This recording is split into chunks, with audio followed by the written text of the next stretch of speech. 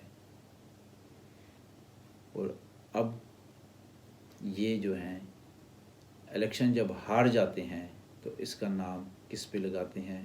ملک کے مقدس اداروں کو، جو پاورفل ادارے ہیں، انہیں کہتے ہیں کہ یہ آپ کی وجہ سے ہوا ہے، آپ لوگوں نے الیکشن میں دھاندلی کروائی ہے۔ جبکہ الیکشن سسٹم کو شفاف بنانے کی راہ میں سب سے بڑی رکاوٹ یہ ہیں، انتخابی اصلاحات کرنے میں سب سے بڑی رکاوٹ یہ ہیں، الیکشن میں دھاندلی کرنے کے سب سے بڑے ذمہ دار یہ ہیں۔ انہوں نے اس کے راستے اور طریقے بنائے ہوئے ہیں، عوام کو بیوقوف بنانے کے لیے۔ عوام کو صحت دینا، ایجوکیٹ کرنا، مالی طور پر آسودہ کرنا ان کے لیے سخت نقصان دہ ہے، اور اس چیز سے چاہتے ہیں کہ تاکہ عوام ہمیشہ اسی چکر میں لگی رہے، روٹی بل، ایجوکیشن، بیماریاں، تاکہ وہ ہماری گورنمنٹ پہ توجہ نہ دے سکے۔ جنہوں نے ملکوں میں ہمیشہ سے یہی جرائم کیے ہیں، فراڈ کیے ہیں، وہ یہی کچھ کرتے ہیں۔ تو پاکستان کی جو سیاست ہے اسی صورت میں چینج ہو سکتی ہے جب اس کے لیے عوام جو ہے ایسے لوگوں کو رد کرے، ایسے لوگوں کو بالکل آگے نہ آنے دے، اور ایسی سیاسی جماعتیں، ایک اچھی سیاسی جماعت ہو جس کا قول و فعل میں تضاد نہ ہو، اس سیاسی جماعت کو منتخب کریں اور آگے لائیں، اور ہر اس ادارے کو مضبوط کریں جو پاکستان کی تحفظ کے لیے کام کر رہا ہے، جو پاکستان کے جو قوانین کے لیے کام کر رہا ہے، جو ٹیکس کے لیے کام کر رہا ہے، جو اور دوسرے ادارے ہیں ان کو مضبوط کریں، ان کا دستے بازو بنیں۔ عوام کی قوت سے سب کچھ ہوتا ہے۔ عوام اگر ان کو رد کر دیں گے تو یہ ان میں کوئی پاور، کوئی قوت نہیں ہے۔ یہ لوگوں کو بلیک میل کرتے ہیں، جمہوریت کے نام پر، دھاندلی کے نام پر بلیک میل کیا جاتا ہے، اور اس سے اپنے مفاد حاصل کرتے ہیں، اپنی کرپشن کو تحفظ دیتے ہیں، اپنی کرپشن بچاتے ہیں۔ ایسے لوگوں کو ہمیشہ کے لیے رد کیا جائے، اور ایسی ہماری عدالتیں مضبوط سے مضبوط ہوں، ہمارے انصاف کرنے والے ادارے اتنے مضبوط ہوں کہ وہ سزائیں دیں، اور کسی میں جرت نہ ہو کہ اس کے سامنے جو ہے وہ نہ کر سکے یا کچھ کہہ سکے۔ اداروں کو اتنا مضبوط ہونا چاہیے، کیونکہ یورپ میں جب ہم نے دیکھا ہے اور دنیا کی دوسری کنٹریز میں ہم نے دیکھا ہے کہ وہ وہاں پر جو مضبوط ادارے ہوتے ہیں، جو ملک کا تحفظ کرنے کی ذمہ داری ہوتی ہے، اس کے خلاف کوئی ایک لفظ بھی بول نہیں سکتا۔ دوسرے دن اس کے خلاف کیس ہو جائے گا اور اسے عدالت میں بلا دیا جائے گا، آپ نے یہ بات کیوں کی۔ پاکستان ایک واحد کنٹری ہے جہاں پر ہر وہ شخص جو ملک کے ساتھ اتنا مخلص نہیں، جس کی ملک کے لیے کوئی سروسز نہیں، جس نے کوئی خاص کام نہیں کیا، وہ کھڑا ہو کر ملک کے مقدس اداروں پر تنقید کرنا شروع کر دے۔ ناظرین، پاکستان میں سیاستدانوں کو دنیا سے مقابلہ کرنے والی قوم کی ضرورت نہیں، بلکہ اپنے لیے ایسے غلاموں کی فوج چاہیے جو ان کے نام کے نعرے لگاتی رہے اور ان کے اولاد کے نام کے نعرے لگائے، اور ان کے لیے روڈوں پر نکلے، ان کے لیے جلوسوں میں آئے۔ وہ عوام کے ساتھ کوئی مخلص نہیں، وہ عوام کو جمہوریت کے نام پر بلیک میل کرتے ہیں، وہ چاہتے ہیں کہ عوام کو بلیک میل کیا جائے۔ پاکستان کا یہی نظام ہے۔ ناظرین، پاکستان میں لیڈر اور سیاستدان کا صاحب بصیرت، ایماندار، ایجوکیٹڈ، دانا اور اچھے اوصاف کا ہونا لازمی نہیں۔ پاکستان میں سیاست اور پارلیمنٹ، سینٹس وہ واحد ادارے ہیں جہاں پر کریکٹر سرٹیفکیٹ کی بھی ضرورت نہیں اور ایجوکیشن کی بھی نہیں۔ حالانکہ پاکستان میں چھوٹی سے چھوٹی جاب کے لیے بھی آپ کا تجربہ دیکھا جاتا ہے، آپ کی ایجوکیشن کا پوچھا جاتا ہے، آپ کا کریکٹر سرٹیفکیٹ کا پوچھا جاتا ہے، لیکن یہ واحد ادارہ ہے، اور یہاں پر موسٹلی ایسے لوگ آتے ہیں جن کرپشن کی ہوتی ہے، پرچے ہوئے ہوتے ہیں، یعنی ان کے خلاف FIRs کٹی ہوئی ہوتی ہیں۔ ایسے کئی لیڈرز ہیں، اور اس کی بہتری کے لیے اداروں کو ایسی اصلاحات کرنی پڑیں گی پاکستان کے ہر اس ادارے میں جو گزشتہ 70 سال سے جہاں پر کوئی اصلاحات نہیں کی گئی، تاکہ اس ملک میں بہتری آ سکے۔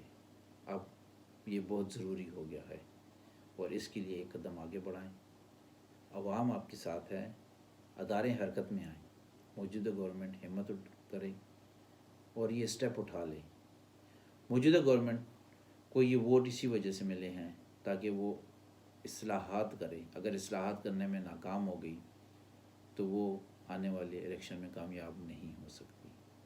اس کے ساتھ ہی میں آپ سے اجازت چاہتا ہوں۔ نیکسٹ ٹائم ہم ایک اور موضوع سے آپ سے گفتگو کریں گے۔ فی امان اللہ۔